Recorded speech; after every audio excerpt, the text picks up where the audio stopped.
Hi, everybody. Ian Bremmer here from Mexico City, but talking about South Korea, which is not what anyone was expecting today. President Yoon Yeol of South Korea deciding to suddenly declare emergency martial law, announcing together with the military all political activities prohibited, all media now under state control, no strikes, demonstrations allowed.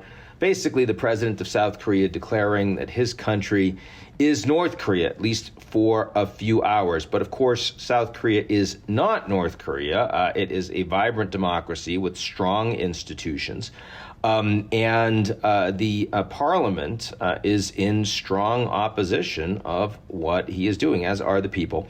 President Yoon had said that the reason for this is that the opposition is supporting North Korea, and that there are North Korean forces that have been infiltrating the South Korean opposition. It is true that this opposition, it is, by the way, the ruling party in parliament, supports the Sunshine Policy, and Yoon's government is hard to line on North Korea, but there's no evidence of any North Korean infiltration or involvement. What there is evidence of is that President Yoon is incredibly unpopular. Lots of corruption scandals around his family, around his government, approval ratings in the 20s, which is pretty much the lowest you'll see of any advanced industrial democracy today, though there are a number of countries that are trying to give him a hard run for it.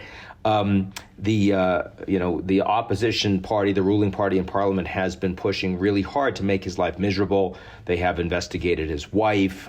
They've tried to impeach a number of cabinet officials. They're refusing to pass the budget.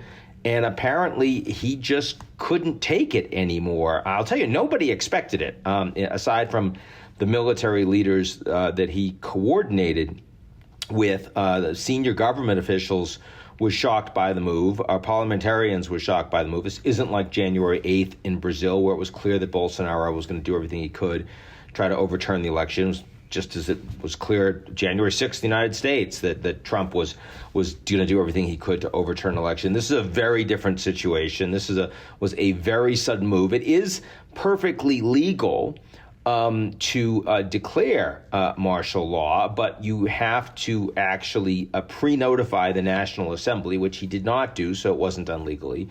You also need 151 lawmakers to approve martial law within 72 hours. That isn't going to happen. The next thing that's very likely to occur are lots of demonstrations, and it's very hard to imagine that the military would violently break them up. This is in Pakistan.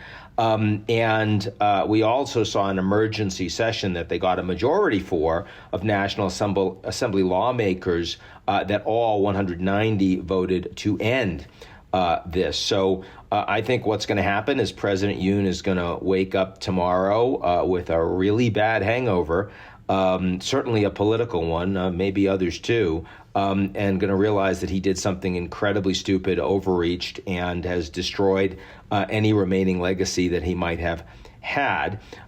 South Korea's going to remain a democracy. This coup will be very short-lived. I'd be surprised if outside of South Korea we're talking much about it in coming weeks, but it is important.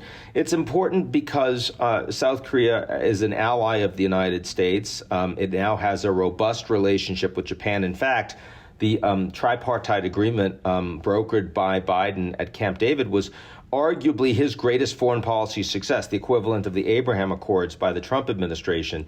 And the right-wing Yoon is particularly aligned with Japan and Japan's LDP party, as well as with the Americans, and certainly would be with incoming President-elect Trump. So in that regard, the U.S. is going to have a hard time being overtly critical.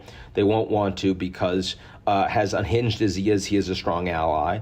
And an incoming administration, if he's now assumingly going to be impeached and probably end up in prison, is not going to be as aligned with the United States or Japan going forward, would also lead to a softer policy towards North Korea. So I do think it matters geopolitically long term, but the coup itself is not something that is going to be sticking around. So I think we still have a democracy in South Korea. We'll watch this unfold, and I'll talk to y'all real soon.